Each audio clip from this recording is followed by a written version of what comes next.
Assalamualaikum warahmatullahi wabarakatuh. Salam sejahtera bagi kita semua. Shalom, Om Swastiastu, Namo Buddhaya dan salam kebajikan.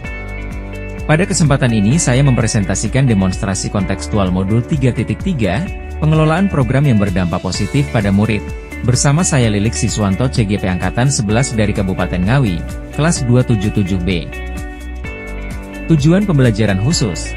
CGP dapat mengembangkan ide dari ruang kolaborasi menjadi sebuah prakarsa perubahan dalam bentuk rencana program atau kegiatan yang memanfaatkan model manajemen perubahan Bagja. Program yang berdampak pada murid merupakan program yang dirancang guru, sekolah, yang berpihak pada murid dengan mempertimbangkan karakter bakat minat murid untuk memberikan pengalaman nyata yang bermakna sebagai bekal di kemudian hari, dilakukan baik dari rencana, proses, serta evaluasi. Program pembelajaran yang berpihak pada murid dapat mengoptimalkan potensi yang dimiliki murid, memunculkan ide gagasan sesuai karakter bakat minatnya yang menumbuhkan kepemimpinan murid. Pembuatan program sekolah harus berdasarkan atau sesuai dengan filosofi Ki Hajar Dewantara, yaitu hakikat pendidikan adalah usaha memasukkan nilai-nilai budaya ke dalam diri anak, sehingga membentuknya menjadi manusia yang utuh baik jiwa dan raganya. Program kegiatan yang saya rancang adalah Bunda Saku. Bunda Saku adalah akronim dari Kebun Sekolahku, Ladang Usahaku. Deskripsi singkat program dan tujuan Bunda Saku. Bunda Saku adalah akronim dari Kebun Sekolahku, Ladang Usahaku.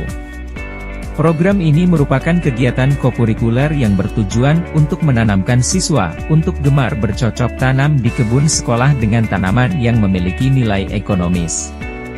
Kegiatan ini diperuntukkan bagi semua siswa dari kelas 1 sampai 6. Setiap kelas mempunyai tanggung jawab menanam satu jenis tanaman yang memiliki nilai jual, misalkan tomat, cabai, sawi, terong, kangkung dan tanaman sayuran yang lainnya. Kegiatan ini dilakukan setiap hari Jumat pagi dari jam 7 sampai jam 9 pagi. Hasil kebun tersebut akan dipanen saat gelar panen karya P5 dan dijual dalam bentuk bazar di sekolah. Latar belakang program. Berdasarkan pemetaan aset yang ada di sekolah, SDN Munggut 1 mempunyai lahan kosong yang berada di belakang sekolah. Kemudian diadakan rapat dengan kepala sekolah, guru, dan perwakilan paguyuban wali murid untuk memanfaatkan lahan tersebut agar menjadi lahan yang produktif. Dari rapat inilah muncul gagasan bahwa kegiatan ini akan dijadikan program sekolah yang berdampak positif bagi murid dengan menanami tanaman yang mempunyai nilai jual. Diagram G. Diagram ini untuk memetakan terkait aspek keperpihakan murid yang meliputi suara murid, pilihan murid, dan kepemilikan murid.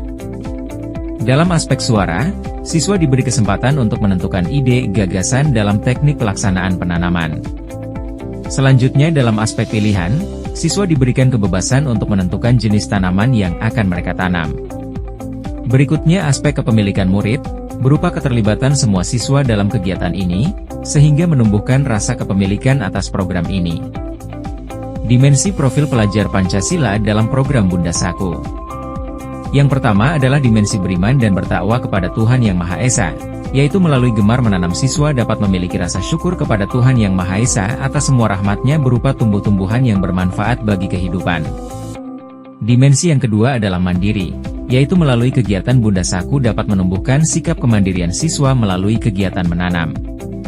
Dan yang ketiga dimensi gotong royong, yaitu kegiatan ini dapat memupuk rasa kebersamaan, kerjasama, kolaborasi antar sesama teman dalam wadah kegiatan menanam bersama.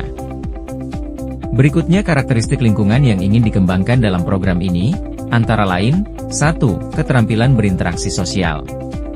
Program ini diharapkan mampu menciptakan lingkungan yang berdampak terhadap keterampilan berinteraksi sosial antar sesama murid.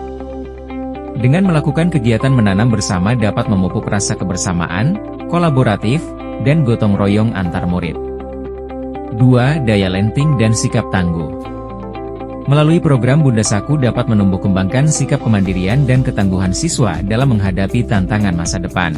Melatih siswa untuk berpikir kreatif melalui kegiatan menanam, dan menanamkan rasa tanggung jawab terhadap tugasnya, dengan menanam jenis sayuran yang telah disepakatinya bersama teman sekelasnya. Dari program yang telah kami rancang, muncullah rumusan prakarsa perubahan, yaitu mewujudkan kemandirian murid melalui program Bunda Saku. Untuk mewujudkan prakarsa perubahan saya menggunakan pendekatan inquiry apresiatif, melalui kanvas Bagja. Yang terdiri dari B, buat pertanyaan utama, A, ambil pelajaran, G, gali mimpi, J, jabarkan rencana, dan A, atur eksekusi. Tahapan pertama yaitu, buat pertanyaan utama. Pertanyaan: apa yang harus dilakukan untuk mewujudkan kemandirian siswa melalui program Bunda Saku? Tindakan yang perlu dilakukan terkait pertanyaan adalah, melakukan kolaborasi antar warga sekolah meliputi kepala sekolah, guru, siswa, dan orang tua murid untuk mewujudkan program Bunda Saku. Melakukan rapat bersama, kepala sekolah, guru, dan perwakilan orang tua murid, untuk membahas teknis pelaksanaan program.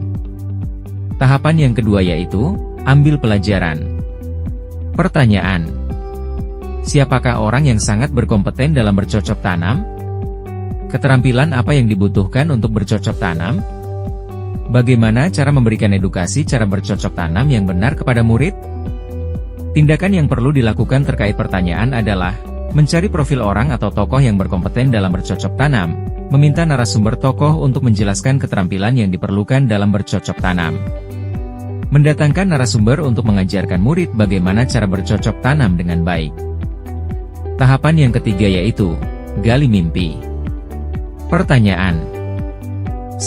Apa saja yang perlu dilakukan setelah program berjalan sesuai harapan? 2. Kebiasaan-kebiasaan apa yang dilakukan setelah terlaksana program tersebut? Tindakan yang perlu dilakukan terkait pertanyaan adalah, mempertahankan hal-hal baik yang sudah dilakukan, mengevaluasi, memonitoring, dan melakukan refleksi di setiap akhir kegiatan. Membuat jadwal kontinu agar program terlaksana secara maksimal dan berkelanjutan. Menjadikan kegiatan gemar menanam dan gemar merawat tanaman menjadi pembiasan di sekolah. Tahapan yang keempat yaitu, jabarkan rencana. Pertanyaan: 1. Apa langkah pertama yang bisa dilakukan untuk mencapai target program? 2. Berapa lama waktu yang dibutuhkan untuk memenuhi target program? Tindakan yang perlu dilakukan terkait pertanyaan adalah, membuat perencanaan yang matang, melakukan rencana aksi, kolaborasi maksimal antar warga sekolah, memonitoring program, mengevaluasi, dan refleksi pada tiap kegiatan aksi yang telah dilakukan. Target waktu yang dibutuhkan adalah 1 semester yang dikemas dalam bentuk panen karya P5. Tahapan yang kelima atau yang terakhir yaitu, atur eksekusi. Pertanyaan: 1. Siapa saja yang akan dilibatkan dalam program ini? 2. Siapakah yang memonitoring keterlaksanaan program?